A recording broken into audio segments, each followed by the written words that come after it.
सारे बच्चे एक बार बता देंगे कि आपको आवाज़ आ रही है, मैं दिख रहा हूँ, स्क्रीन्स दिख रही है। Please tell me once. Yes great, चलो स्टार्ट करेंगे। लेट अस फर्स्ट रिवाइज जो भी अब तक हमने करा उसको एक बार रिवाइज कर लेते हैं चैप्टर 3 का, and then we will go forward. So we started off with chapter number 3 जहाँ पर हमने बेसिक इंफॉर्मेशन सिस्टम कंपोनेंट्स का पहला पार्ट शुरुआत करी थी। वहाँ पर हमने सबसे पहला आंसर देखा था steps of information system model, जो कहता है that is the concept of input, process, output and storage. फिर इंपॉर्टेंट क्वेश्चन आया था what are the components of information system.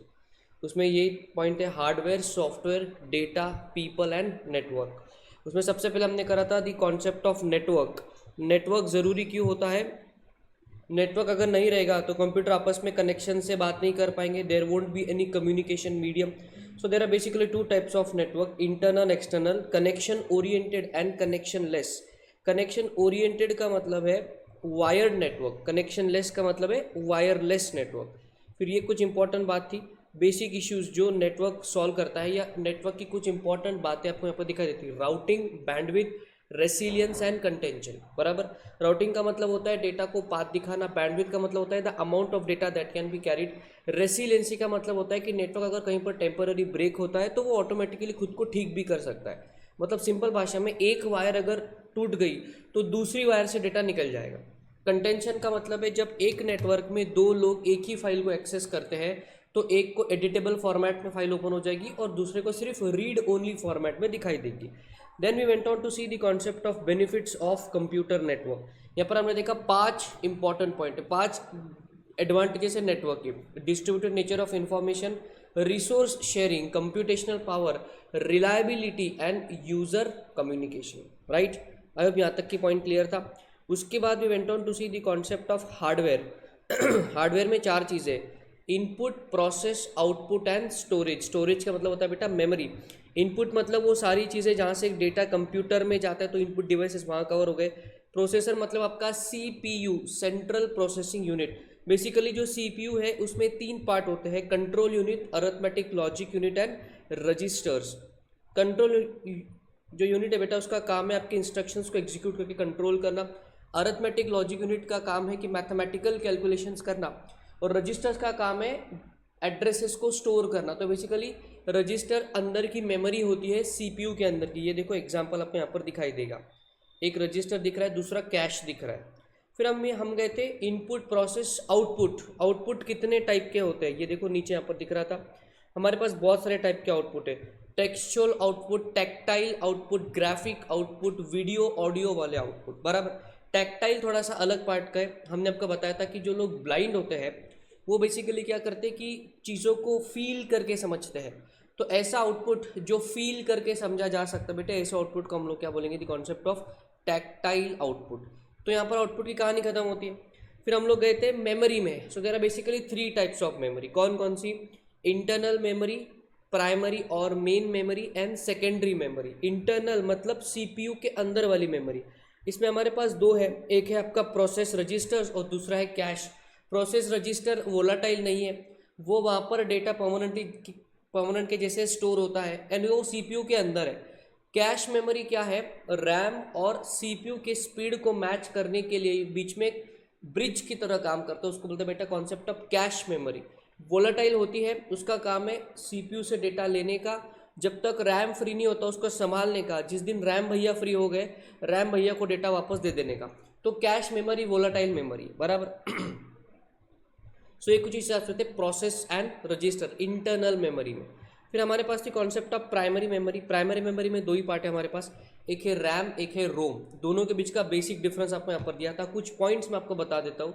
RAM computer का वर्क स्पेस है, ये रैंडम एक्सेस मेमोरी है। रीड ओनली मेमोरी में डेटा परमानेंट तरीके से स्टोर होता है, आप वहाँ पर उसको केवल व्यू या प्रिंट कर सकते हो, डेटा को आप मॉडिफाई वहाँ पर नहीं कर सकते।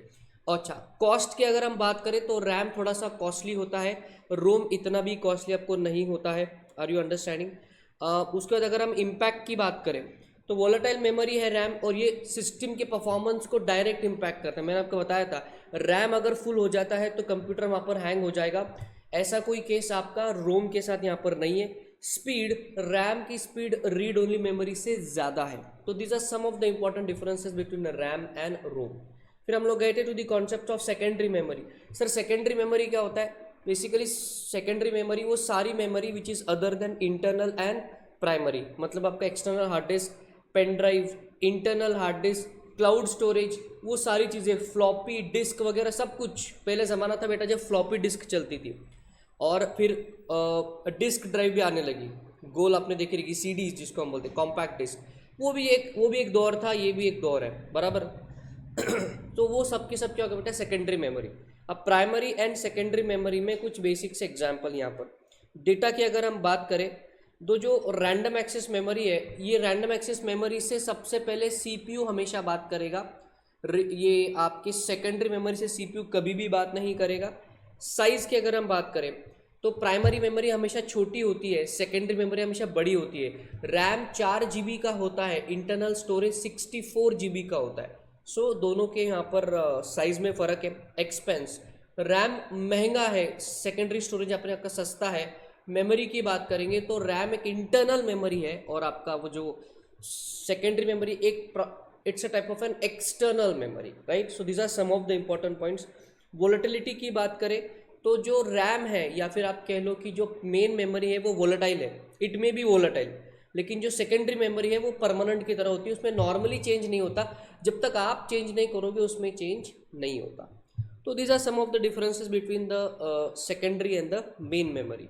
उसके बाद सर हमने क्या देखा था? हम गए थे सॉफ्टवेयर की दुनिया में। हमने देखा था सॉफ्टवेयर में दो हिस्से, operating system and application software. तो हमने सबसे पहले देखे थे सिस्टम सॉफ्टवेयर। सिस्टम सॉफ्टवेयर का ही दूसरा नाम है व्हाट? ऑपरेटिंग सिस्टम, बराबर। Now we come out here. उसमें इंपॉर्टेंट क्वेश्चन था हमारे पास, what are the functions of an operating system. Basically अगर ऑपरेटिंग सिस्टम नहीं होगा तो आपका कंप्यूटर नहीं चलेगा, बराबर। ऑपरेटिंग सिस्टम अगर नहीं है तो कंप्यूटर नहीं चलेगा, स्टार्ट नहीं होगा, डेटा कॉपी नहीं होगा, कुछ भी नहीं कर सकते आप। It is the oxygen of your computer, बराबर। इसको याद करने के लिए हमारे पास पॉइंट्स क्या क्या थे? क्वेश्चन था what are the functions of an operating system. तो इसका हमारे पास मेमोरी टेक्निक था, मनसेस लॉजिक इज फालतू because they are against the independence of UP and Tamil Nadu. उसमें म स्टैंड्स फॉर मेमोरी मैनेजमेंट, न स्टैंड्स फॉर नेटवर्किंग कैपेबिलिटी, बराबर। Logic stands for logical access security, फालतू stands for file management, independence hardware independence, U user interface, P performing hardware functions, and Tamil stands for task management. मेरा सारे बच्चों से सवाल है, क्या अब तक का ये चैप्टर की कहानी क्लियर है? This is we have revised अब तक हमने जो भी करा। मतलब अगर किसी का कोई पॉइंट बीच में कहीं पर छूट गया होगा, कभी कभी हो जाता है, तो अब तक की कहानी आपको क्लियर है। Now we move on to a new part of the chapter. New part नहीं, इसी में अगला पार्ट हम करेंगे, हार्डवेयर सॉफ्टवेयर। हार्डवेयर सॉफ्टवेयर दोनों कंप्लीट हो गया, अब बात करेंगे डेटा की। Now this is very important, ठीक है। डेटा को आप स्टार मार्क करेंगे, इधर से भी कई बार एमसीक्यू के फॉर्म में क्वेश्चन आता है, कई बार थ्योरेटिकल फॉर्म में क्वेश्चन आता है, तो इट डिपेंड्स कि आईसीआई को इस बार कैसे सवाल पूछना है। चलो देखते हैं। तो we'll go to the concept of data. अब देखें यहाँ पर तीन बेसिक चीज़ें आपको दिखाई देती है। The difference between data, database and the database management system. कौन बताएगा इन तीनों के बीच का डिफरेंस क्या है? एकदम सिंपल भाषा में, data, database and DBMS, database management system. कोई आइडिया है आपको इसके बारे में? Anyone? Difference between data, database and the concept of database management system. Yes, anyone? चलो डेटा के बारे में ही बता दो। What is data? Piece of information. Piece of information. और क्या? Unorganized information. बोलिए। Unorganized information. Unorganised information, unsorted, irrelevant for decision making, whatever the case में भी। तो डेटा को तो अपने को पता है, what is a database? What is Organized information. Organised information. अच्छा, और किसी बच्चे को कुछ एडअप करना है इसमें ऑर्गेनाइज्ड इंफॉर्मेशन के ऊपर भी, और कुछ? अंडरस्टैंड। एक एग्जाम्पल लेते, ठीक है। आपके स्कूल का या आपके मॉड्यूल्स का एग्जाम्पल लेंगे। आपका स्टडी रूम है, ठीक है। आपका स्टडी रूम है, आपके स्टडी रूम में आपका बेड है, और एक आपका स्टडी टेबल है, और एक बुक्स रखने के लिए कबर्ड आपने रख रखी है। अब सारे सब्जेक्ट्स के मॉड्यूल बिखरे पड़े हैं आपके बेड पर। ईआईएस के साथ एफएम लगा हुआ है, उधर कॉस्टिंग के साथ टैक्सेशन है, इधर अकाउंट्स एडवांस अकाउंट्स आपस में बुक्स आपस में मिक्स हो रखी है, टेस्ट पेपर पड़े हुए, आरटीपीस पड़े हुए, पास्ट एग्जामिनेशन क्वेश्चन नीचे पड़े हुए। तो ये सारा जो मेसअप आपके बेड पर है, this is called as data. इसके ऊपर सबको पता ही नहीं चलेगा कि किसको कौन सी बुक है, कौन सी पढ़े, कौन सी रिलेवेंट है। So that is a data. अब आपने क्या करा, उसी को कैटेगराइज करा, मतलब आपने ईआईएस का सारा मटेरियल एक जगह पर रखा, एसएम का सारा मटेरियल एक जगह पर रखा, अकाउंट्स का, एडवांस अकाउंट्स का, टैक्सेशन का, कॉस्टिंग का, ऑडिटिंग का, एफएमईको का, इस तरीके से आपने बुक्स के वहाँ पर बंच कर कर रख दिए। अब मुझे बताइए, अब क्या आपके लिए इसको थोड़ा मैनेज करना इजी हो गया, हाँ या ना?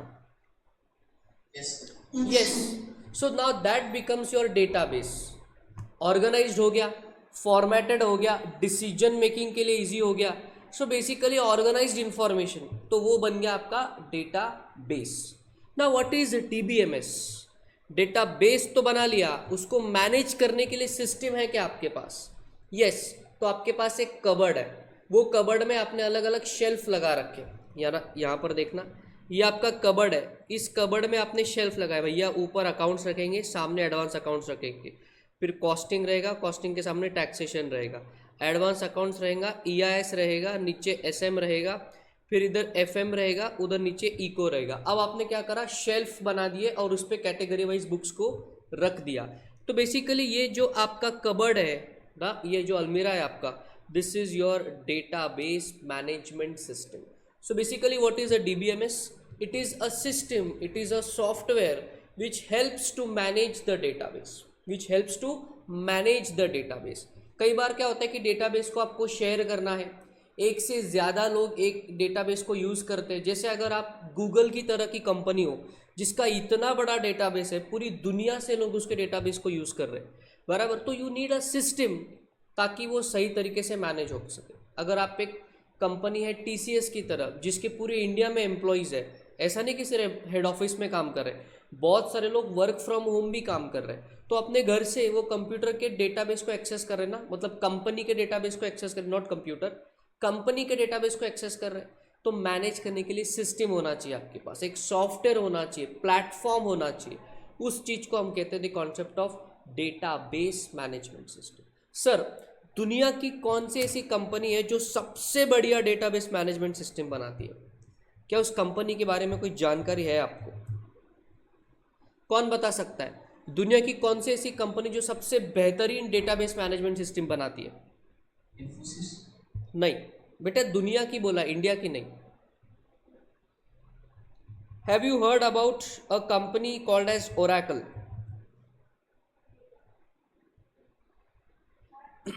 ओरेकल के बारे में सुना है आपने?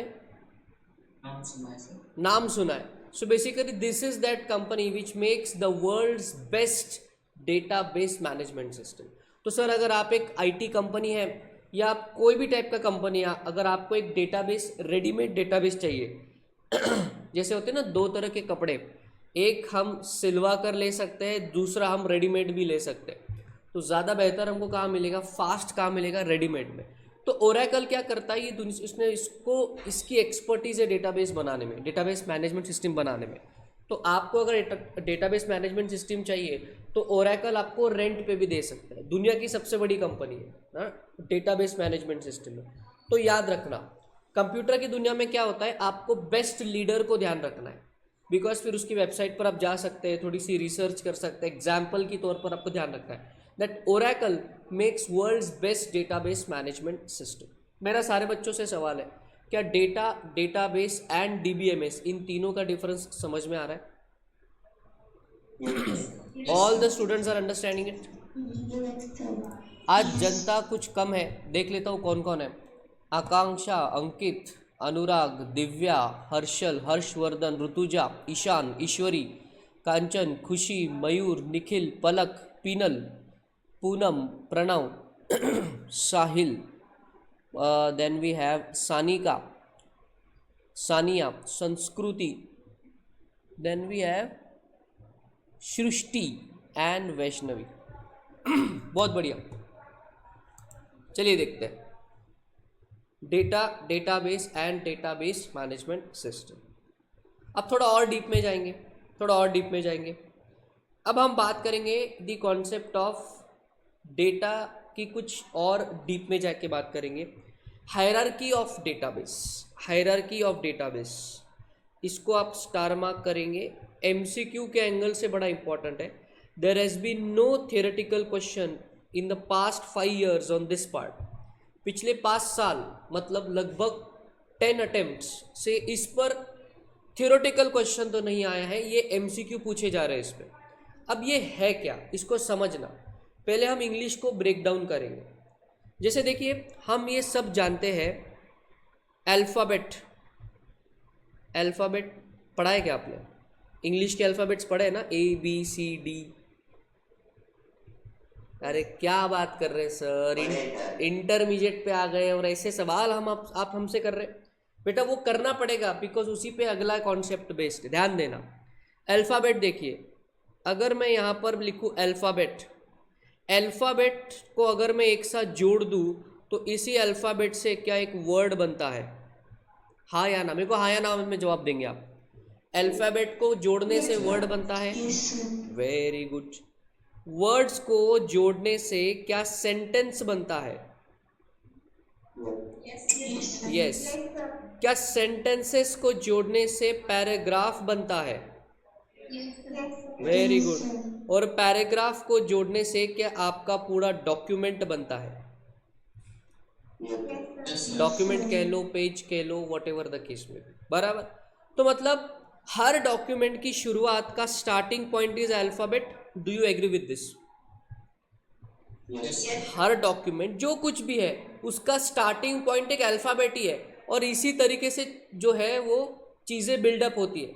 जब बचपन में आपसे कहते थे एक आत्मकथा लिखो, है ना, मराठी हिंदी में आता था ऐसे राइटिंग, आत्मकथा, किसी की भी आत्मकथा, बादल की आत्मकथा, पेड़ की आत्मकथा, हम तो किसी की भी आत्मकथा लिख, भिखारियों की आत्मकथा, है ना, फिर what we can say, dustbin, कुछ भी हो सकता है आत्मकथा। तो जब आपको आत्मकथा लिखनी होती थी तो स्टार्टिंग तो बेटा तू अल्फ़ाबेट से ही करेगा ना, मैं ये हूँ, मैं वो हूँ, मैं यहाँ हूँ, वहाँ हूँ। फिर आप जैसे जैसे वर्ड्स जोड़ेंगे सेंटेंस बनेगा, सेंटेंस को जोड़ेंगे पैराग्राफ बनेगा, पैराग्राफ को जोड़ेंगे तो डॉक्यूमेंट बनेगा, या आपका ऐसे क्रिएट हो जाएगा। इसी तरीके से चीज़ें होती है। Do you agree to this? Yes. अब आते हैं कंप्यूटर की दुनिया में। देखिए, अंडरस्टैंड, टेक्नोलॉजी को अगर आपको सीखना है ना, आपको उसको रियल वर्ल्ड से जोड़ना पड़ेगा। सर ऐसा क्यों? अरे रियल वर्ल्ड ही पहले था, उसके बाद टेक्नोलॉजी डेवलप हुआ है। तो टेक्नोलॉजी बेसिकली किधर से इंस्पिरेशन लेता है? रियल वर्ल्ड से। जो हम चीज़ें रियल वर्ल्ड में कर पाते हैं वही हम चीज़ें वर्चुअल वर्ल्ड में करते हैं। तो वर्चुअल वर्ल्ड में जो डेटा है उसकी हायरार्की कैसे होती है देखते हैं। अब जरा इधर इसको कंपेयर करेंगे। छोटा से छोटा डेटा का पार्ट को हम क्या बोलेंगे, और जब वो इकट्ठा होता है उस समय उसको क्या बोलेंगे। नाउ इस पर हम लोग ध्यान देते हैं। सो now let us come out here. अब इसको देखिए, डेटा का सबसे छोटा जो पार्ट होता है बेटा उसको बोलेंगे कैरेक्टर्स। आप इसको अल्फ़ाबेट की तरह ट्रीट करो, कैरेक्टर्स। बहुत सारे कैरेक्टर जब एक साथ जुड़ जाते हैं वही कैरेक्टर बनकर साथ में आकर फील्ड बनते हैं। तो field is like a word, जहाँ पे अल्फ़ाबेट जुड़कर वर्ड बन गया। जब फील्ड जुड़ जाएंगे तो रिकॉर्ड बनेगा, वर्ड्स जुड़ जाएंगे तो सेंटेंस बनेगा। समझ रहे हो? सेंटेंस रिकॉर्ड्स जब जुड़ जाएंगे तो फाइल बनेगा, सेंटेंस जुड़ जाएंगे तो पैराग्राफ बनेगा, और जब फाइल आपस में जुड़ जाएंगी तो डेटाबेस बनेगा, पैराग्राफ आपस में जुड़ जाएगा तो डॉक्यूमेंट बनेगा। क्या यह हायरार्की आपको समझ में आ रही है? Yes, sir. तो बेसिकली डेटाबेस कैसे बनता है? कैरेक्टर को जोड़ेंगे तो फील्ड बनेगा, फील्ड को जोड़ेंगे तो रिकॉर्ड बनेगा, रिकॉर्ड को जोड़ोगे तो फाइल बनेगा, और फाइल को इकट्ठा करोगे तो डेटाबेस बनेगा। जिस तरह अल्फ़ाबेट से वर्ड, वर्ड से सेंटेंस, सेंटेंस से पैराग्राफ, पैराग्राफ से डॉक्यूमेंट, सेम चीज। कैरेक्टर से फील्ड, फील्ड से रिकॉर्ड, रिकॉर्ड से फाइल, फाइल से डेटाबेस। सर अब एग्जाम में ना ये आपसे बड़ा ट्रिकी क्वेश्चन पूछेंगे। They will ask you a very tricky question. क्या पूछेंगे? What is a collection of record called as dash. Record को जब एक साथ जोड़ देंगे हम उसको डैश बुलाएंगे, तो आपको आंसर आएगा फाइल, बिकॉज फाइल के डेफिनेशन में क्या लिखा हुआ है, this is a collection of records. फिर वो आपसे पूछेंगे कैरेक्टर को एक साथ जोड़ देंगे तो क्या बनेगा, तो आपका आंसर लिखेंगे फील्ड। फील्ड का डेफिनेशन क्या है, this is a collection of characters. और बोलेंगे कि बिट्स को साथ में जोड़ने से कैरेक्टर बनेगा, बिट्स बिट्स बिट्स का मतलब होता है वो जीरोज एंड वंस, तो उसका आंसर आप लिखेंगे कैरेक्टर्स। एवरीबडी, ये हायरार्की समझ में आ रही है आपको?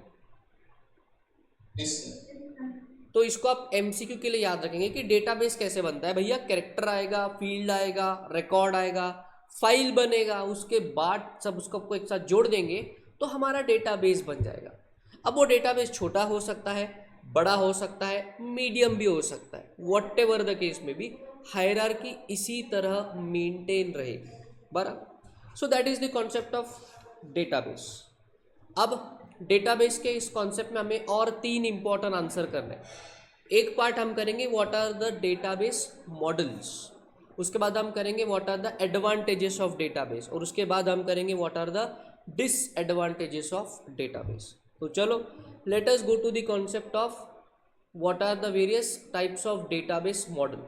कितने टाइप के डेटाबेस मॉडल है पूरी दुनिया में, ये बड़ा सिंपल है। इन्होंने अभी भी मतलब अभी इनका ट्रेंड ऐसा हो गया ना कि ये बड़े बड़े क्वेश्चंस थ्योरी में पूछने लगे, और छोटे छोटे जो थोड़े से ऐसे नॉर्मल से क्वेश्चन है उसको वो लोग एमसीक्यू में कवर करते। तो अब जो डेटाबेस मॉडल का क्वेश्चन है इन्होंने अब इसको एमसीक्यू के कैटेगरी में डाल दिया है, मैंने नहीं, आईसीआई ने। और ये पूछते किस पर सवाल है, what are the advantages and disadvantages of database, तो वो थ्योरी क्वेश्चन है। और अभी जो हम पढ़ने वाले वो आपको अंडरस्टैंड करना है एमसीक्यू के एंगल से, ठीक है। तो देखिए डेटाबेस के मॉडल्स कितने, जरा ध्यान देना, बिल्कुल कंसंट्रेशन उधर उधर नहीं जाने देना। दुनिया में कितने टाइप के डेटाबेस है मैं आपको सारे सिखाऊंगा, और फिर लास्ट में आपसे सवाल पूछूंगा कि तुम्हारा जो पर्सनल कंप्यूटर है उसमें कौन से टाइप का डेटाबेस है ना, ये सवाल मैं आपको लास्ट में पूछूंगा। But let me first teach you what are the various types of database. तो हमारे पास यहाँ पर 4 टाइप के डेटाबेस है, 4। There are 4 types of database.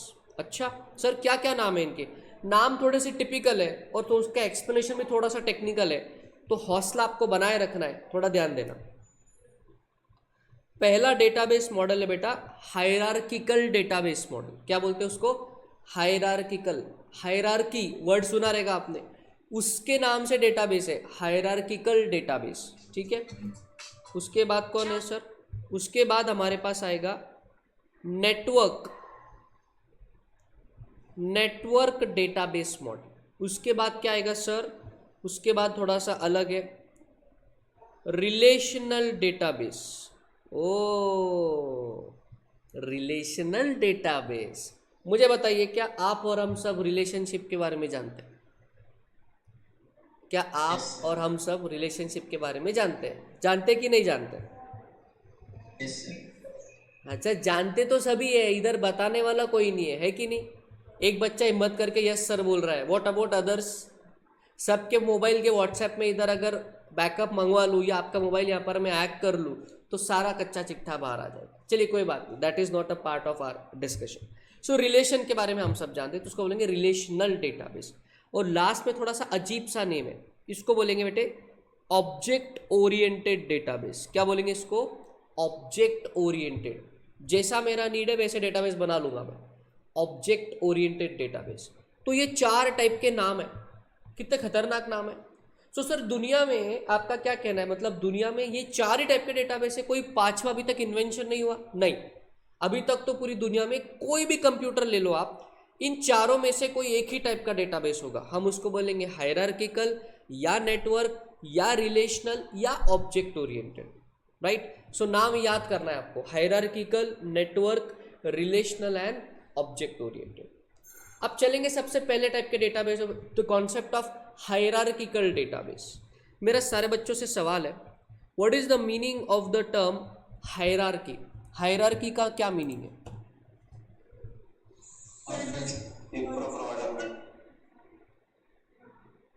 दो बच्चे एक साथ बोले, एक एक करके बोलो भाई। एक ऑर्डर, ऑर्डर, हर्षवर्धन का कहना है हायरार्की मतलब एक ऑर्डर। अच्छा, और बताइए। Sequence. निखिल बोल रहा है सीक्वेंस, कांचन और सानिया भी बोल रही है कुछ सीक्वेंस के बारे में।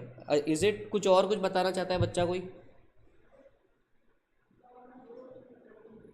मयूर शिंदे, बेटा कुछ बताना चाहते हैं आप डेटाबेस के बारे में? हायरार्की का क्या मतलब हो सकता है मयूर? हायरार्की मतलब लेवल्स। हायरार्की मतलब लेवल्स, बहुत बढ़िया। अच्छा, ये वर्ड हायरार्की किससे रिलेटेड है? किस? सॉरी, हाँ, हायरार्की हम कंपनी के मैनेजमेंट में देखते हैं, जैसे top management, middle and lower level management. वाह क्या एग्जैक्ट आंसर है बच्चे ने, बहुत बढ़िया, best answer and exact answer. Hierarchy का मतलब है ऑर्डर, सारे बच्चों ने सही जवाब दिया है, बहुत बढ़िया। ऑर्डर है, लेवल है। अगर हम कंपनी के हिसाब से बात करें तो कंपनी में आता है बेटा आपका top management, lower management and middle management. तो हायरार्की मेंटेन है ना, हायरार्की मेंटेन है। मुझे बताइए सारे बच्चे, क्या आपके घर में कोई हायरार्की है क्या? क्या आपके घर में हायरार्की है? Yes sir. बराबर। टॉप मैनेजमेंट पे कौन होगा? पापा मम्मी दादा दादी। मिडिल मैनेजमेंट पे कौन होगा? हो सकता है पापा मम्मी हो, फिर उनके भाई बहन एंड सो ऑन, चाचा चाची एंड एवरीबॉडी। लोअर मैनेजमेंट पे आप खुद लोअर मैनेजमेंट पर हो, बराबर। तो घर में भी हायरार्की मेंटेन है ना। अच्छा, मेरा सवाल है आपसे, ये हायरार्की क्यों मेंटेन किया जाता है? Why do you maintain this hierarchy? For efficient work. For efficient work. अच्छा, मतलब ये कहना है आपको कि डिसीजन मेकिंग के लिए, क्या डिसीजन मेकिंग के लिए हायरार्की को हम लोग लगाते हैं, बराबर।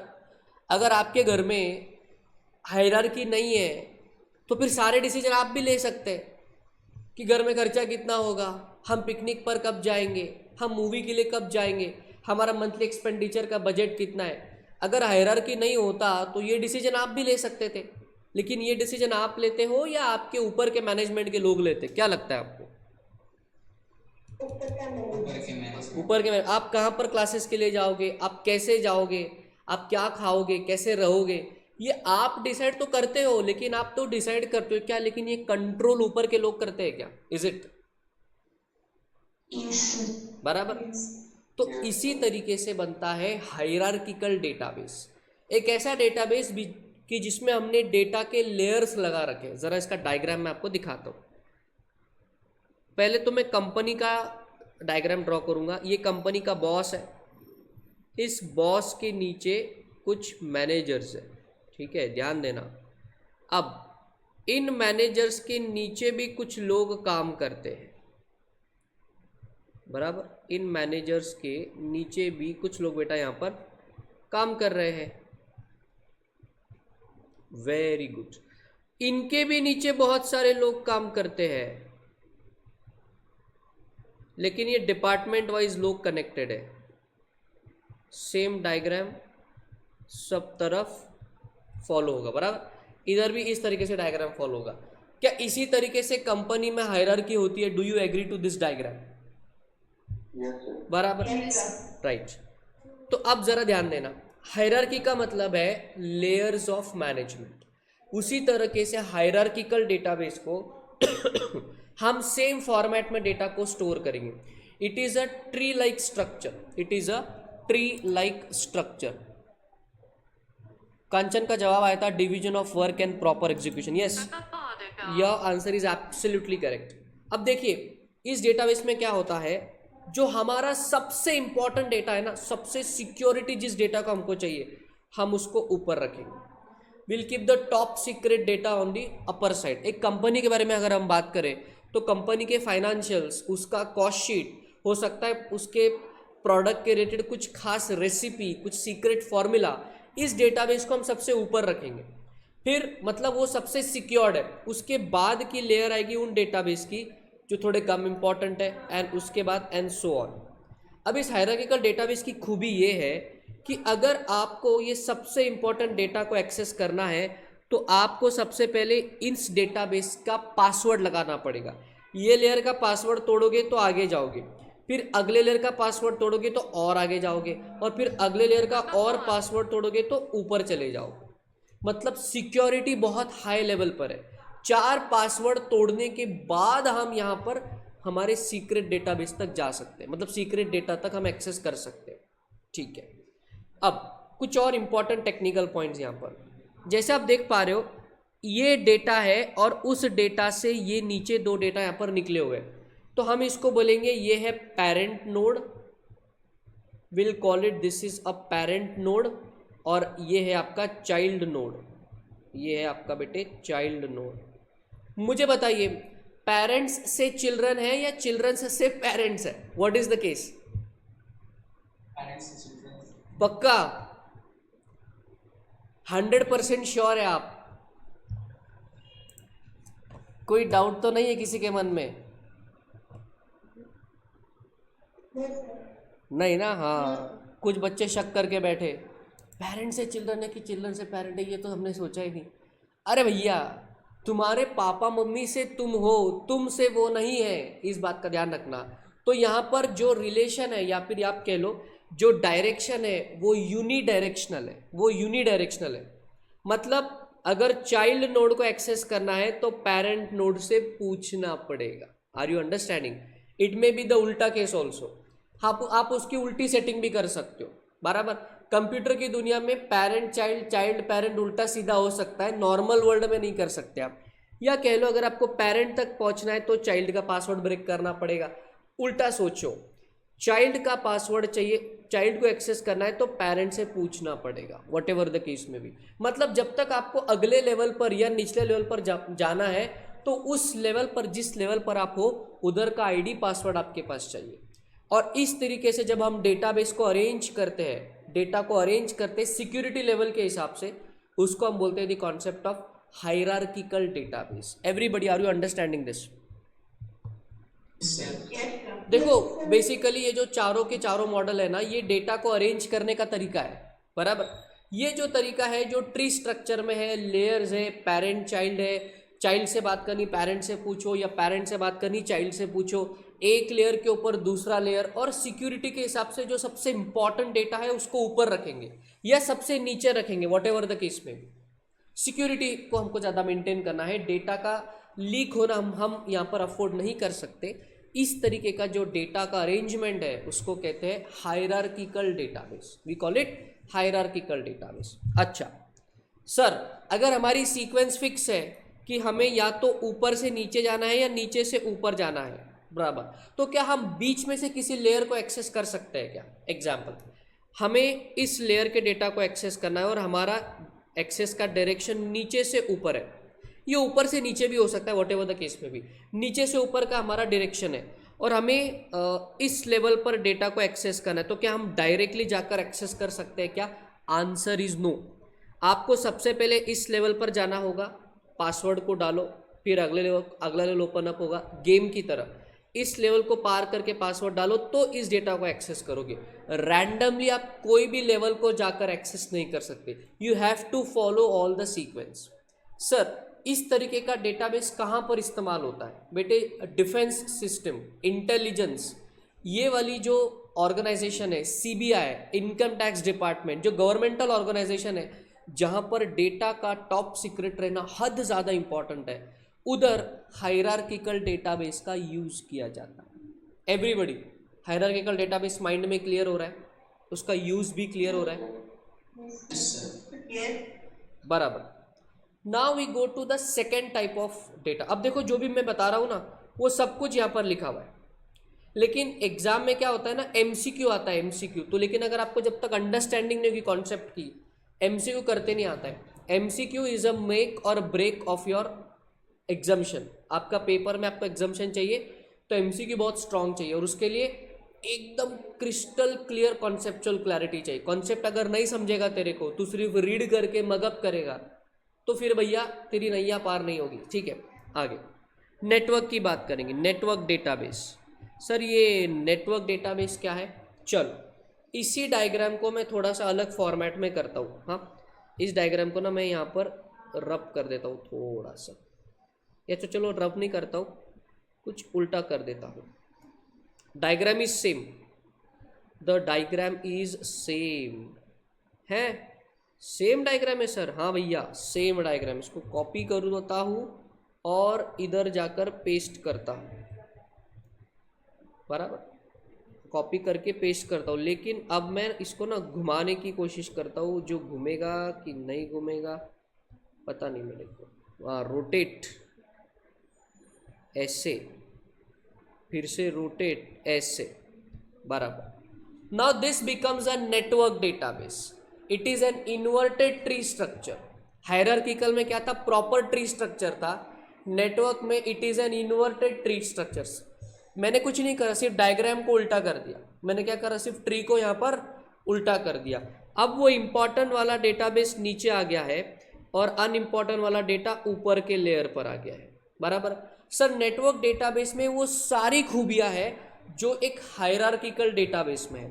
यहाँ पर भी पेरेंट चाइल्ड नोड है, यहाँ पर भी लेयर्स का अलग अलग पासवर्ड यहाँ पर लगे हुए हैं। लेकिन हायरार्किकल डेटाबेस और इसमें सर क्या फ़र्क है, नेटवर्क डेटाबेस में आप रैंडमली किसी भी लेवल को जाकर एक्सेस कर सकते हो। मतलब अगर आपको सीधा इस वाले डेटा को एक्सेस करना है तो ये पूरी लेयर से आपको जाने की ज़रूरत नहीं है। आप सीधा इस लेवल पर जाओ, उधर का आईडी पासवर्ड लगाओ and you can access that data. Parent child node में आपको पेरेंट चाइल्ड से बात करनी तो डायरेक्टली चाइल्ड से जाकर बात करो, आईडी पासवर्ड लगाओ, पेरेंट की परमिशन की जरूरत नहीं है। पेरेंट से बात करनी तो सीधा पेरेंट लेवल पर जाकर आईडी पासवर्ड लगाओ, चाइल्ड से आपको आईडी पासवर्ड लगाने की जरूरत नहीं है। तो थोड़ा सा फ्लेक्सिबल है। Everybody do you agree to me कि ये थोड़ा सा फ्लेक्सिबल मॉडल है? बराबर। तो नेटवर्क डेटाबेस मतलब दुनिया में सबसे पहले पता है कौन सा डेटाबेस आया, हायरार्किकल।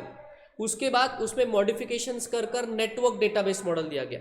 बस बाकी सारी बातें सेम है, सिर्फ फ्लेक्सिबिलिटी का डिफरेंस है और इन्वर्टेड ट्री स्ट्रक्चर। तो कभी कभी एग्जाम में एमसीक्यू आता है, dash is an inverted tree like structure, और अलग अलग टाइप का डेटाबेस मॉडल दे देंगे। So answer will be network database model. बस इतना ही है ये, इसमें कुछ नया नहीं है। सेम, सिर्फ रैंडम एक्सेस यहाँ पर अवेलेबल है जो हायरार्की में अवेलेबल नहीं था।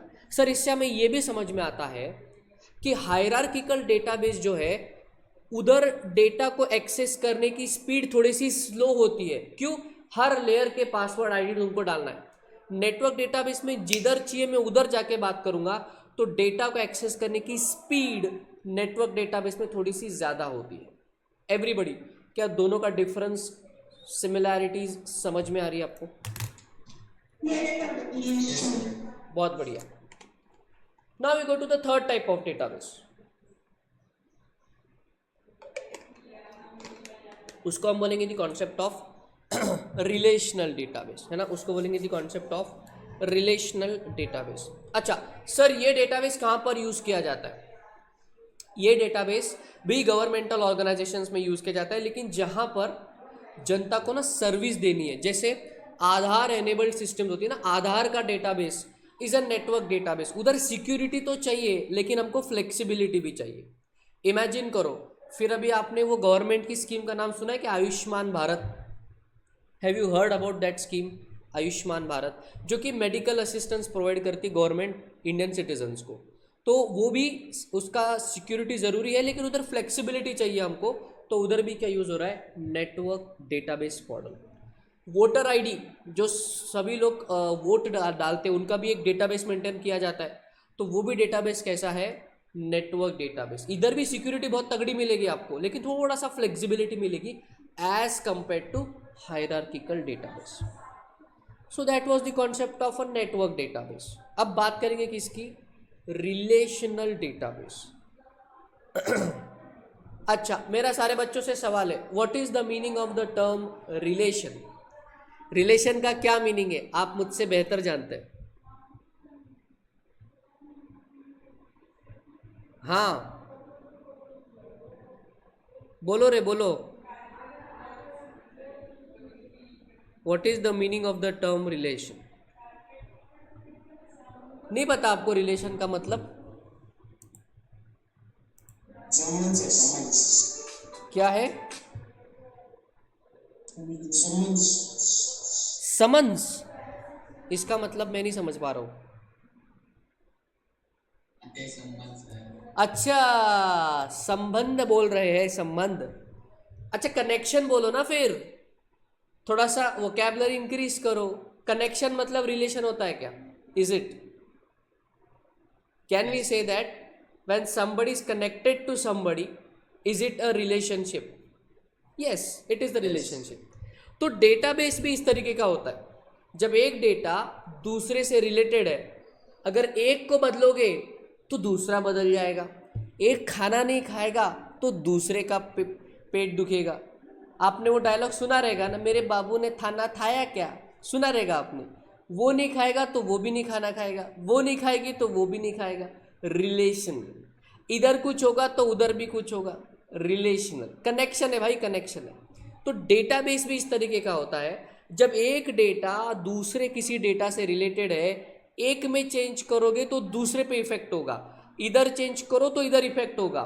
It is unidirectional. देखो जो ह्यूमन बींग्स होते हैं ना, हमारे बीच का जो रिलेशन है ना, वो बाय डायरेक्शनल है. मतलब इस साइड से भी रिलेशन जाएगा, उस साइड से भी कनेक्शन आएगा, बाय डायरेक्शनल. लेकिन कंप्यूटर की दुनिया में ये बाय डायरेक्शनल अभी तक आया नहीं. It is unidirectional. एक ही साइड से, एक तरफा प्यार है. समझिए, कंप्यूटर की दुनिया में एक डेटा का दूसरे डेटा पर एक तरफा प्यार है. उसको बोलेंगे रिलेशनल डेटाबेस. कैसे होता है बताता हूँ आपको. अभी प्रैक्टिकल एग्जांपल लेंगे, देखना. सारे बच्चे लॉजिक तो क्लियर हो रहा है क्या सबको? हाँ, अभी इधर तुम नो नहीं बोलोगे ना, इधर तो पूरा नॉलेज है. मेरे से ज़्यादा नॉलेजेबल है आप, पूरी दुनिया भर का नॉलेज है आपको, है कि नहीं? चलो ये एक इनकम टैक्स का सॉफ्टवेयर का डेटाबेस है, ठीक है. जिधर ये जो है, this is the master file. Master file, इस मास्टर फाइल में क्या है? नाम है, पैन नंबर है, डेट ऑफ बर्थ है, उसके बाद उसका एड्रेस है, डेट ऑफ फाइलिंग रिटर्न है. ऐसी कुछ इंपॉर्टेंट फील्ड्स वहाँ पर है. ये है आपका non master data. Non master data basically ये आपका इनकम कंप्यूटेशन विंडो है. यहाँ पर है आपकी income from salaries, income from house property, PGBP, उसके बाद है आपके कैपिटल गेन्स, और उसके बाद में इनकम फ्रॉम अदर सोर्सेस. मुझे बताइए, इसको छोड़ के is there any other head of income? इतना ही सीखा है ना, कि कुछ एक्स्ट्रा सीख लिया आपने? बेटा हम जब सीख रहे थे और आज जो आप सीखते हैं, 5 ही हेड्स ऑफ इनकम में पूरा इनकम टैक्स डूबा हुआ है. इन सबको कैलकुलेट करोगे तो इधर जो इनकम की फिगर आती है उसको हम क्या कहते हैं? What do we call it? थोड़ा सा टैक्सेशन का रिवीजन होगा. सारे हेड्स ऑफ इनकम की जब हम टोटल कर कर यहाँ पर लिखते हैं, उस टोटल को हम क्या कहते हैं? Very good. Do we call it gross total income? सारे बच्चे एग्री करते हैं इससे? बराबर. उसमें से फिर अब क्या डिडक्ट करते हैं? डिडक्शंस. बराबर. जब आप डिडक्शंस को डिडक्ट करते हैं, अरे ये तो पूरा ही रब हो गया रे. डिडक्शन को डिडक्ट करते हैं, उसके डिडक्शन के बाद जो निकल करके आती फिगर, उसको क्या कहते हैं? Total income. कुछ अलग बोल रहा क्या मैं? ये टैक्स में सीख चुके ना आप? बराबर, यही है ना, टोटल इनकम ही बोलेंगे. टोटल इनकम के बाद आप क्या कैलकुलेट करोगे? Whether you will calculate the tax as per the slab, surcharge, education से सब लगा देंगे. फिर कुछ टैक्स की फिगर आ जाएगी. लेकिन क्या ये फाइनल टैक्स का फिगर माना जाएगा क्या? नहीं. हम इसमें से कुछ दो चीज़ों को लेस करेंगे. दो चीज़ों को लेस करेंगे. वो है something called as advance tax and something called as TDS. क्या इससे आप एग्री करते हैं? Yes. फिर यहाँ पर कुछ फाइनल टैक्स का फिगर आया, लेकिन अभी भी ये फाइनल नहीं है. अभी भी ये फाइनल नहीं है. हो सकता है कि आपने एडवांस टैक्स ना भरा हो सकता है आपने return of income late file किया हो.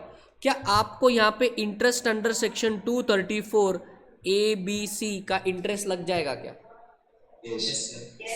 सारे बच्चों को याद आ रहा है 234 ABC, non payment of advance tax, late return filing, वो सारे इंटरेस्ट यहाँ पर आ रहे हैं. उसके डीप में नहीं जा रहे हम, लेकिन ये इंटरेस्ट यहाँ पर आपको लग जाएगा. अब इसके बाद जो फिगर आएगी that will be the final tax payable और it will be a refund, whatever the case में भी। क्या इसी तरीके से कंप्यूटेशन विंडो बनता है मतलब अपने इंस्टीट्यूट का नहीं, इनकम टैक्स का? Yes sir. बराबर। ये आपने रोजाना बेसिस पर इंस्टीट्यूट क्यों मन में आ रहा है मेरे, टैक्स के क्लास में रोज ये सॉल्व किया रहेगा। अब बेसिकली ये एक रिलेशनल डेटाबेस पर होता है। कैसे? अब यूनिडायरेक्शनल है और रिलेशनल है। जैसे देखिए, मुझे बताइए, जब तक मैं ये पूरे heads of income properly calculate नहीं करूं, क्या मुझे ग्रॉस टोटल इनकम मिलेगा क्या? Whether I will get? No. क्या मेरा total income gross total income पर डिपेंडेंट है, हाँ या ना? बराबर है कि नहीं? Total income gross total income पर डिपेंडेंट है, मतलब ग्रॉस टोटल इनकम अगर चेंज हो जाएगा तो क्या टोटल इनकम भी चेंज हो जाएगा क्या? यस। उसके बाद ये देखो, यहां पर जो इंटरेस्ट अंडर सेक्शन 234 एबीसी है, ये किस पर डिपेंडेंट है? सबसे पहले तो एडवांस टैक्स की फिगर अगर इधर चेंज हो गई तो इधर सेक्शन का इंटरेस्ट चेंज हो जाएगा। इधर देखो, डेट ऑफ फाइलिंग अगर इधर चेंज हो गई, उस हिसाब से यहां इंटरेस्ट पर भी फर्क गिरेगा। It is unidirectional, it is not bidirectional. ऐसा नहीं होगा कि इधर इंटरेस्ट चेंज हुआ तो डेट ऑफ फाइलिंग चेंज होगा, हाँ, ऐसा नहीं होगा। डेट ऑफ फाइलिंग चेंज हुआ तो ही इंटरेस्ट चेंज होगा, एडवांस टैक्स चेंज हुआ तो ही इंटरेस्ट चेंज होगा, ग्रॉस टोटल इनकम चेंज हुआ तो ही टोटल इनकम चेंज होगा। इट विल बी नेवर कि टोटल इनकम चेंज हुआ तो ग्रॉस टोटल इनकम भी चेंज होगा। Are you understanding the difference? Unidirectional, bidirectional. तो रिलेशनशिप जो कंप्यूटर की दुनिया में है वो हमेशा होंगे यूनिडायरेक्शनल, एक तरफा प्यार। एक को दर्द दो, दूसरा रोएगा, लेकिन इसको मारो पीटो, इसको फर्क ही नहीं पड़ेगा। समझे क्या? तो बेसिकली ऐसे टाइप का डेटाबेस जहां पर एक डेटा दूसरे डेटा पर डिपेंडेंट है, उसको बोलते हैं रिलेशनल डेटाबेस।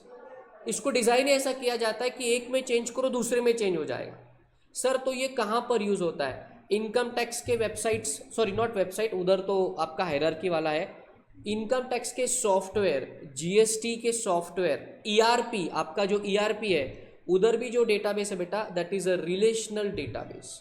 बेटा यहाँ पे क्या होता है, डेटा को टेबल फॉर्मेट्स में स्टोर किया जाता है इस तरीके से, टेबल ए, टेबल बी, टेबल सी, और यहाँ पर रोज एंड कॉलम्स होते हैं। फिर यहाँ पर रिलेशनशिप बनाया जाता है यूनिडायरेक्शनल। इस टेबल के स्पेसिफिक रो या कॉलम में चेंज होगा तो इधर का डेटाबेस चेंज होगा, इधर का चेंज होगा तो अगला भी चेंज हो जाएगा। हम एक में चेंज करेंगे, मल्टीपल लेयर में इफेक्ट चला जाएगा उसका। इस तरह के जो डेटाबेस होता है उसको हम क्या कहते हैं? Relational database. सारे बच्चे सोच के बताएंगे, क्या आपको लॉजिक क्लियर हो रहा है क्या? सारे बच्चों के दिमाग में रिलेशनल डेटाबेस अच्छी तरीके से बैठ गया? बड़ा बहुत बढ़िया। एग्जाम्पल कहीं ना कहीं आप, आई होप दैट आप उसको लिखते जा रहे हो। नोट्स अगर आपने नहीं लिए हैं तो आपको बेटा सबसे पहले फीस पेमेंट करना पड़ेगा and then you have to take the notes. So किसी भी बच्चे की कोई भी तरीके की ग्रुप 2 की फीस बची हुई है तो get it cleared so that you can get the notes as fast as possible, और आपको यहाँ पर जो है वो लिखने मिलेगा।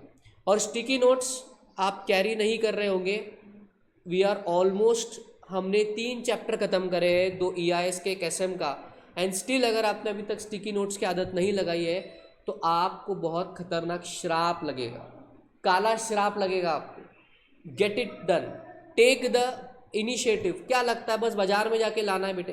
कितने का आता है वो? 25-30 रुपये का आएगा, लेकिन तेरा जीवन सफल हो जाएगा भाई। तू उसको एग्जाम्पल लिख के चिपका सकता है वहाँ पर। Stop scribbling on everything. Scribbling अभी करोगे, तेरे अभी दिमाग में रहेगा। एग्जाम के एक दिन पहले यही नहीं समझेगा साला इधर लिखा क्या है, कि इसको मैं कवर कैसे करूँ, इसका मीनिंग क्या है। सो थोड़ा सा साफ सुथरा, देखने में भी अच्छा लगता है और पढ़ के थोड़ा सा मज़ा भी आएगा। आपको सारे लोग बोलते रहते हैं ना, हैंडमेड नोट्स बनाओ, हैंडमेड नोट्स बनाओ। अरे तो क्लास के साथ ही बनाओ ना बॉस, उधर लिखो, उधर चार्ट ड्रॉ करने का, एग्जाम्पल लिखने का, इससे बढ़कर हैंडमेड नोट्स क्या हो जाएंगे। सो जो भी हम आपसे कहते हैं वो बेसिकली अगर आप इम्प्लीमेंट करेंगे तो ये आपके बेनिफिट के लिए। मुझे बताइए, आप जो है अगर स्टिकी नोट्स लगाते या नहीं लगाते उससे मुझे कुछ फ़र्क पड़ेगा क्या? मुझे तो आपका पूरा सिलेबस याद है, मुझे एग्ज़ाम में बैठा दो, 80 मार्क्स तो मैं ऐसे ही ला दूंगा। क्यों बेटे, यही पढ़ा रहा हूँ पिछले 4 सालों से, we am teaching the same subject, उसमें थोड़ा ऊपर नीचे अमेंडमेंट होती रहती है। तो I am not telling this for myself, I am telling this for you people, so implement that, आपका ही फायदा होगा। चलिए we come to the last type of database और फिर हम एक छोटा सा ब्रेक लेंगे। लास्ट टाइप का डेटाबेस है बेटा the concept of object oriented database. ये देखो, object oriented database, object oriented database. Object oriented मतलब जैसा मेरा नीड है वैसा मैं डेटाबेस को मॉडिफाई करूंगा। Basically object oriented database is a mixture of all the 3 database, hierarchical, network, relational. इन तीनों का जोड़ दो, उनके अच्छी बातों को जोड़ दो, तो जो डेटाबेस बन जाता है उसको बोलेंगे ऑब्जेक्ट ओरिएंटेड। जैसा हमारा ऑब्जेक्ट है उस हिसाब से हम डेटाबेस को बनाएंगे। ये दुनिया का सबसे महंगा डेटाबेस है, ये सबसे फ्लेक्सिबल डेटाबेस है, और ये वो टाइप का डेटाबेस है जहाँ पर आप किसी भी जो अच्छी चीज़ें, मतलब जैसे रिलेशनल डेटाबेस से हमने रिलेशन को उठाया, नेटवर्क डेटाबेस से हमने फ्लेक्सिबिलिटी को उठाया, हायरार्किकल डेटाबेस से हमने सिक्योरिटी को उठाया, और सारी चीज़ों को जोड़ दिया, कुछ और प्रोग्रामिंग का मसाला ऐड करा हमारे ऑब्जेक्ट के हिसाब से, और हमने डेटाबेस को बना दिया। इस तरीके के डेटाबेस को हम क्या बोलेंगे? Object oriented database. इसका कोई स्पेसिफिक डायग्राम नहीं है, क्यों? Because it is a mixture of the 3 types of database. So basically ये हाइब्रिड मॉडल है। देखो क्या लिखा हुआ है, it is based on the concept that the world can be modeled in terms of objects and their interaction. Objects are entities conveying some meaning for us and possesses certain attributes to characterize them and interacting with each other. मतलब relation वाली बात हो रही है। An object oriented database provides a mechanism to store complex data such as image, audio, video, etc. An object oriented database is a set of objects. In this database, the data is modeled and created as objects. Sir ये कहाँ इस्तेमाल होता है? सबसे पहले तो आपके पास जो पर्सनल कंप्यूटर है, आपका जो मोबाइल फ़ोन है, इन सब में जो डेटाबेस का कैरेक्टरिस्टिक या फिर जो टाइप का डेटाबेस है, that is an object oriented database. ये थोड़ा सा एक्सपेंसिव होता है, सिक्योरिटी के लिए भी अच्छा होता है, और रैंडमली किसी भी चीज़ को आप एक्सेस कर सकते हैं। मेरा आपसे सवाल है, क्या मोबाइल में से आप किसी भी फाइल को कभी भी एक्सेस कर सकते हैं क्या? अपने पर्सनल कंप्यूटर में तुमने 4 साल पहले कुछ डेटा बना के रखा था, क्या उसको आज भी आप एक्सेस कर सकते हो क्या, अगर आपने प्रॉपरली स्टोर किया रहेगा तो? बराबर। मोबाइल में, कंप्यूटर में आप क्या करते हो? सर्च का फिल्टर यूज करते हो, फाइल के नेम का सर्च लगाते हो, वो पूरे डेटाबेस में से एग्जैक्टली वही फाइल उठा के आपके लगेगा और आप उसको एक्सेस कर सकते हैं।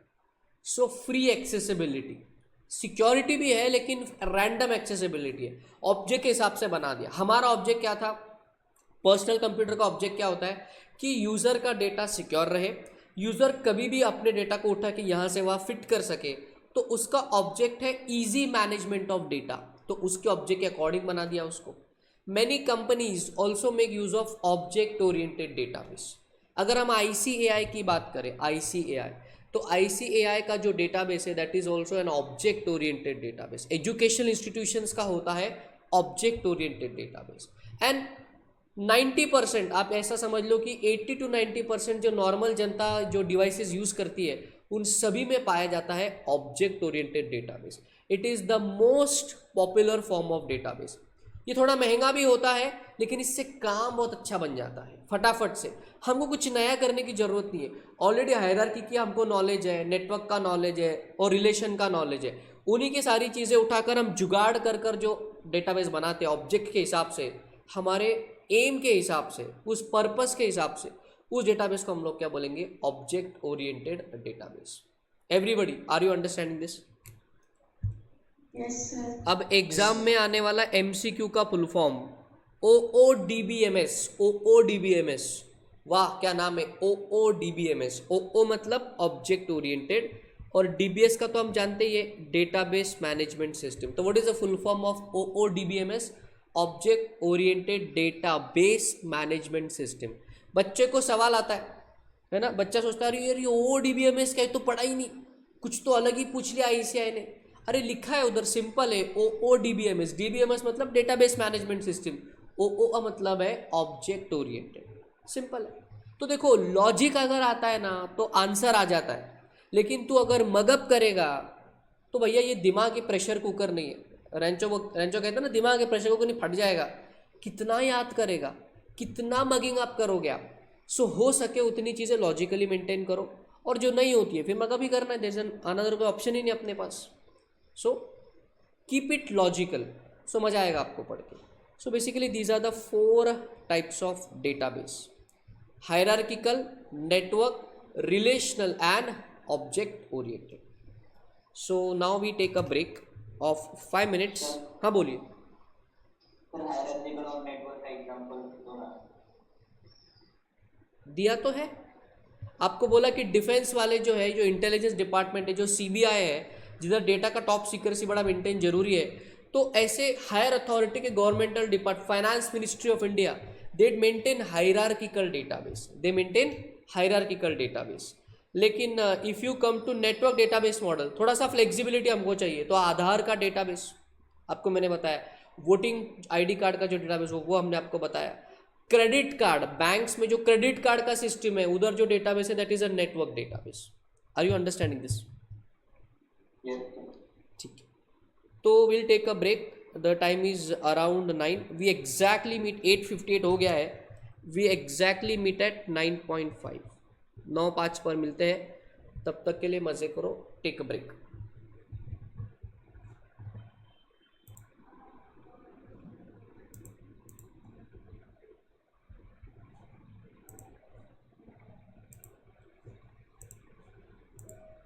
सो वेलकम बैक एवरीबडी, आ जाओ जल्दी जल्दी। So now let us go forward. आ गए क्या सारे बच्चे? हाँ आ गए शायद। हाँ yes, everybody has come back. So बेटा हम यहाँ पे आ गए थे, हायरार्किकल डेटाबेस वगैरह हम लोग कर रहे थे। Now we go to important answer the concept of advantages of DBMS, and the next question is what are the disadvantages of DBMS. चलो देखेंगे what are the advantages of DBMS. इसको याद करने के लिए हमारे पास मेमोरी टेक्निक है, तो पहले उसको लिखेंगे एंड विल को relate the points and you can remember and right it properly in the examination. ऐसा क्वेश्चन एग्जामिनेशन अगर मेमोरी टेक्निक वाला क्वेश्चन आ जाए तो बच्चों के लिए लॉलीपॉप क्वेश्चन, बिकॉज आपको पॉइंट्स तो एनीवेज याद हो जाएंगे, सिर्फ एक्सप्लेनेशन जो है वो थोड़ा सा पार्ट रहता है। चलो, so let us come to the empty of this answer. What are the advantages of DBMS? तो देखिए थोड़ा सा टिपिकल है, बिकॉज ये आंसर थोड़ा सा इसमें जो लैंग्वेज है थोड़ी सी टेक्निकल है, तो आपकी जो मेमोरी टेक्निक है वो भी उसी हिसाब से होगी। देखो, इम्प्रूव्ड यूजर ने इंडिपेंडेंस डे के दिन, इम्प्रूव्ड यूजर ने इंडिपेंडेंस डे के दिन,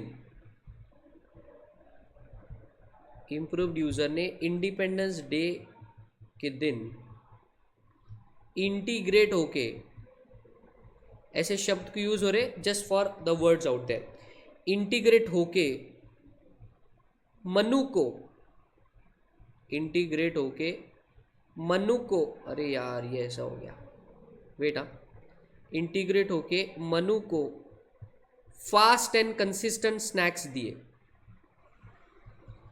फास्ट एंड कंसिस्टेंट स्नैक्स दिए, फास्ट एंड कंसिस्टेंट स्नैक्स दिए।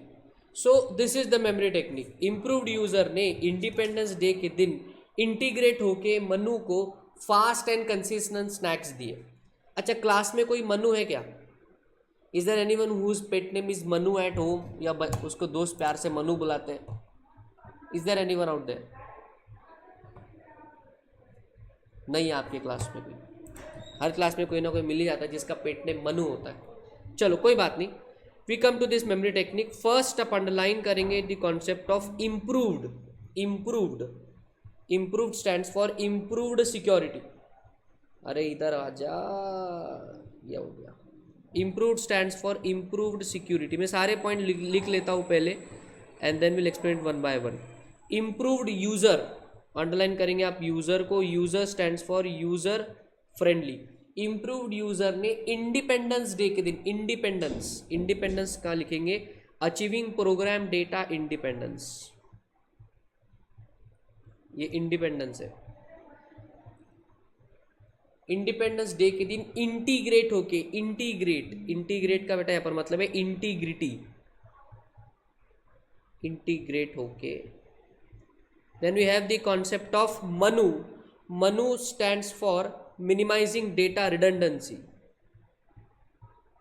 मनु को fast and consistent, fast stands for faster application development and consistent stands for program file consistency,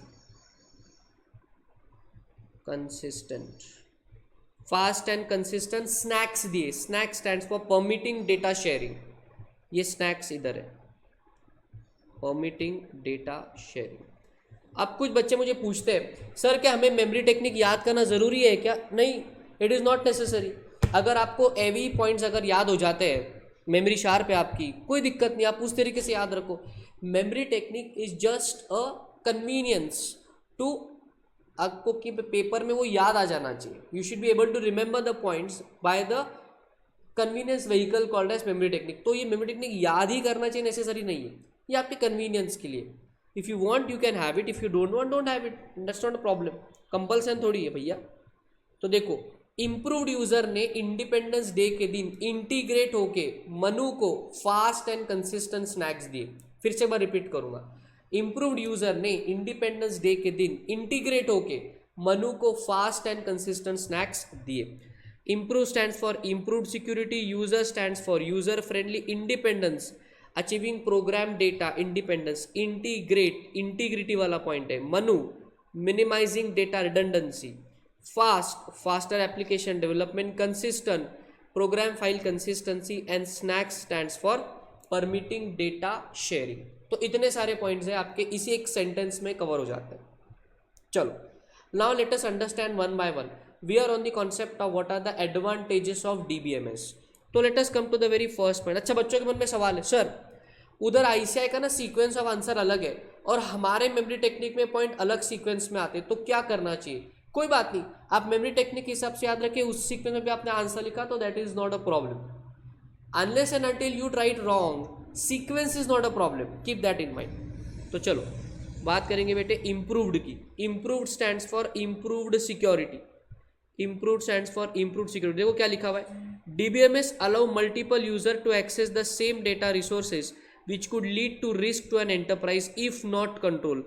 Security constraints can be defined, that is rules can be built to give access to sensitive data. मुझे सारे बच्चे बताएंगे क्या हमने chapter 2 में have we studied something called as role based access control? हमने क्या पढ़ा है उसके बारे में?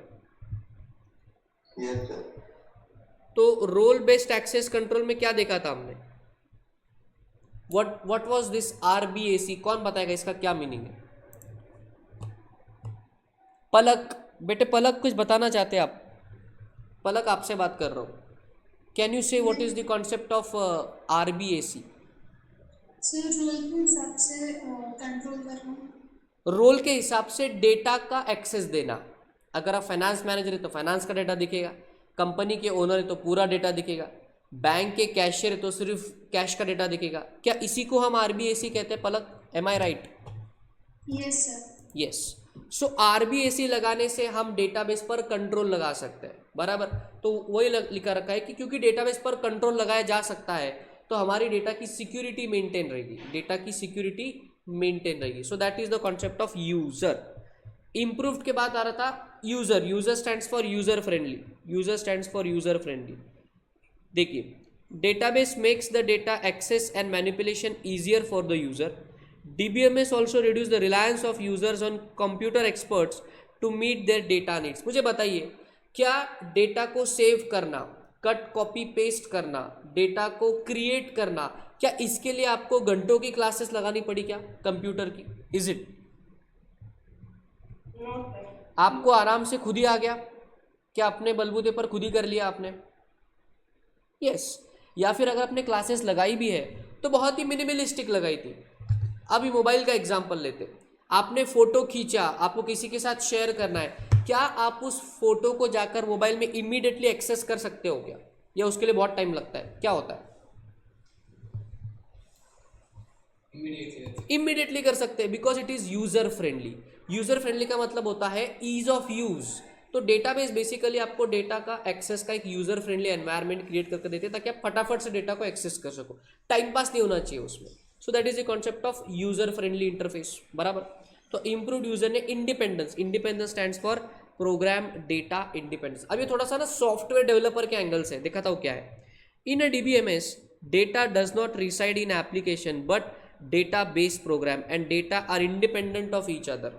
अब अगर मैं फेसबुक की बात करूं तो बेसिकली बेटा जो फेसबुक है ना, ये एक एप्लीकेशन है, बराबर। तो आपका नेम, आपका अकाउंट जो फेसबुक पर है, बेसिकली वो डेटा जिधर फेसबुक का वेबसाइट है उस सर्वर पर नहीं है, डेटाबेस के लिए हमने अलग से सर्वर लगा रखा है। बिकॉज अगर एप्लीकेशन और डेटाबेस अगर एक ही सर्वर में हो गए तो वहाँ पर जम्बलिंग हो जाएगी। क्योंकि हमारे पास डेटाबेस है तो हम डेटा को अलग रखेंगे और एप्लीकेशन को अलग रखेंगे, they will be independent of each other. अच्छा, इसी से कनेक्टेड एक कॉन्सेप्ट है, क्या हमने चैप्टर नंबर 4 में 3 टियर आर्किटेक्चर सीखा हुआ है? Yes, sir. Do you remember the structure of a 3 tier architecture? सबसे पहले था प्रेजेंटेशन टियर, उसके बाद आया एप्लीकेशन टियर और उसके बाद आया डेटाबेस टियर। और 2 टियर आर्किटेक्चर में भी क्या था कि डेटाबेस अलग रखा गया था। सो that is the concept of programme data independence. वो अलग है, ये अलग है, अगर उसको मिक्स करोगे तो दिक्कत हो जाएगी, ठीक है। So that is the concept of achieving program data independence. ये पॉसिबल है and it is a benefit of database. See okay. So independence day के दिन integrate, integrate stands for integrity can be maintain. कौन बच्चा मुझे बताएगा integrity का क्या मतलब है? What is the meaning of the term integrity? कई बार हम इस पर डिस्कशन कर चुके हैं। इंटीग्रिटी का क्या मीनिंग है, कौन बताएगा? आकांक्षा बेटा कुछ बताना चाहोगे आप? Akanksha, do you want to answer it? What is the meaning of the term integrity? Sir, I'm not able to recall. क्या? I'm not able to recall. You are not able to record. अच्छा, you are not able to recall, recall नहीं हो रहा है आपसे, recall नहीं हो रहा है, okay. Divya, will you like to answer what is the meaning of the term integrity?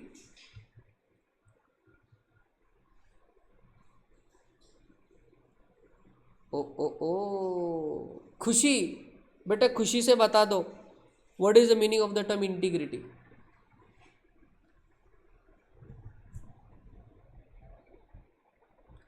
क्या बात है भाई, हमने जब कंट्रोल्स आपको सिखाए थे तब बताया था 3 words CIA, confidentiality, integrity and availability. तो इंटीग्रिटी का मीनिंग क्या है यहाँ पर? अब थोड़ा सा याद आ रहा होगा तो बता दो। Poonam, do you want to answer this question? What is the meaning of the term integrity?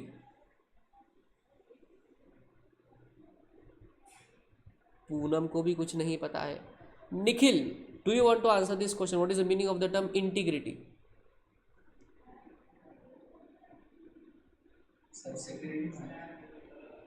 Integrity का मतलब है, बच्चे भूल गए, बार बार याद दिलाता हूं। हाँ बोलिए Whole and undivided. सानिया, बताइए एक बार ठीक से।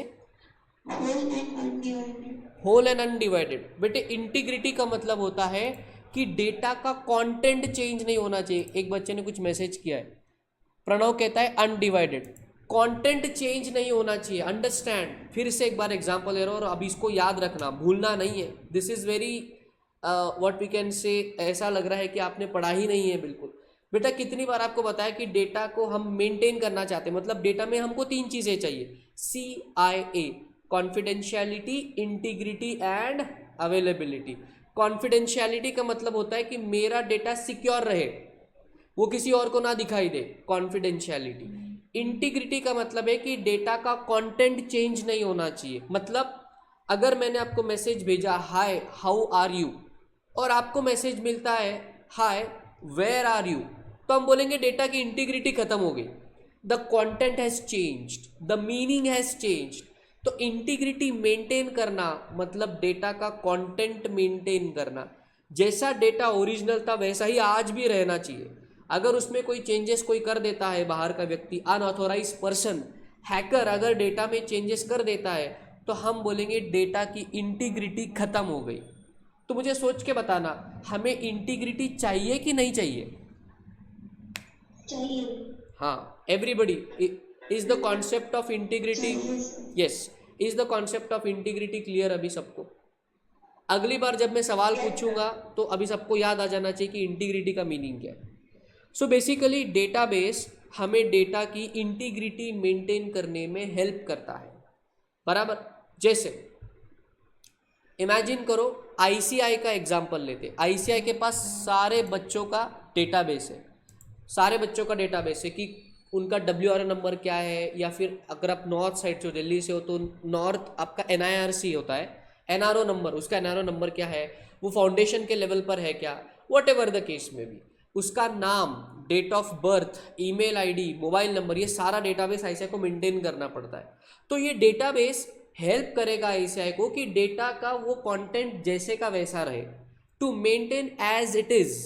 सही जवाब दिया था एक बच्चे ने, to maintain as it is, जैसा है वो वैसा ही रहेगा, उसमें कोई चेंज नहीं करेंगे। तो हम बोलेंगे डेटा की इंटीग्रिटी मेंटेन है। इंटीग्रिटी खत्म और डेटा भी खत्म, बिकॉज डेटा का मीनिंग ही चेंज हो जाएगा। अगर आईसीआई का डेटाबेस हैक हो गया तो क्या होगा? हो सकता है आपके नाम के आगे जो फाउंडेशन पास लिखा है वो फेल में बदल जाए, आपका मोबाइल नंबर बदल जाए, आपका ईमेल आईडी बदल रहा है, डेट ऑफ बर्थ बदल रहा है, तो हम बोलेंगे आपका आईसीआई के डेटा का इंटीग्रिटी खत्म हो गया। जिस डेटा का इंटीग्रिटी खत्म हो जाता है वो डेटा कोई काम का नहीं रहता। तो बेसिकली डेटाबेस हमारे डेटा को सिक्योरिटी प्रोवाइड करता है और उसी की वजह से डेटा का इंटीग्रिटी मेंटेन होती है। इसीलिए पॉइंट का नाम क्या है? Integrity can be maintain. सारे बच्चों को लॉजिक समझ में आ रहा है क्या? Very good. तो इंटीग्रिटी वाला पॉइंट यहाँ पर हमने खत्म किया, बराबर। इंडिपेंडेंस डे के दिन Manu stands for minimising data redundancy. Redundancy का मीनिंग है डुप्लीकेशन।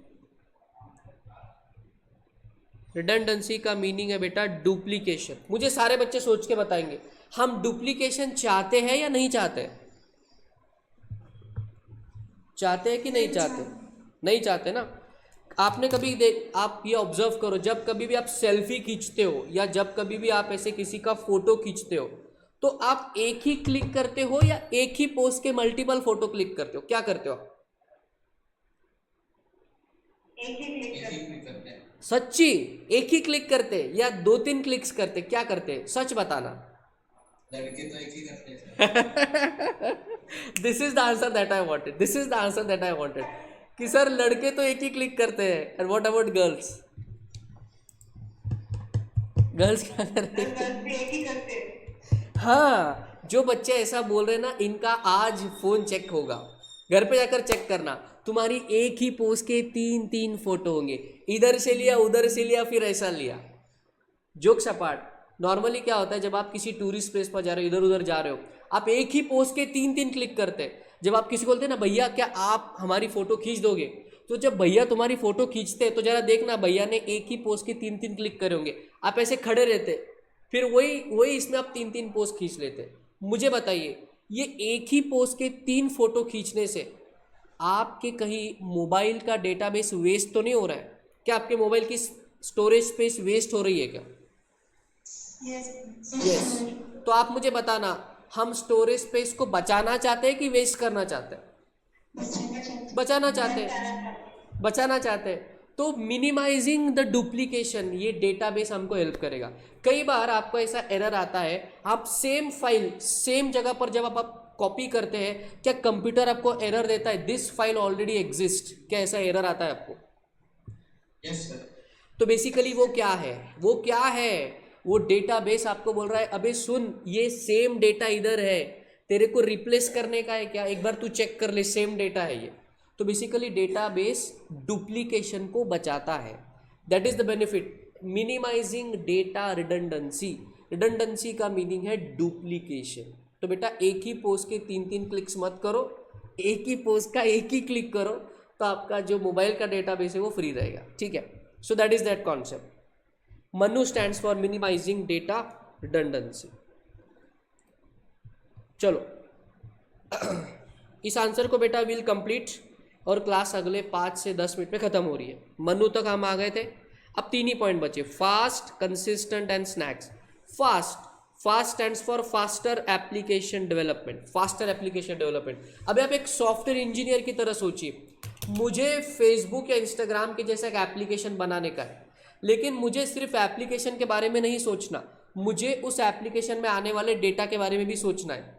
लेकिन क्योंकि पूरी दुनिया में ओरेकल जैसी कंपनीज अवेलेबल है जो आपको अच्छा डेटाबेस बनाकर देती है, तो अब मेरा ध्यान सिर्फ और सिर्फ एप्लीकेशन बनाने पर होगा।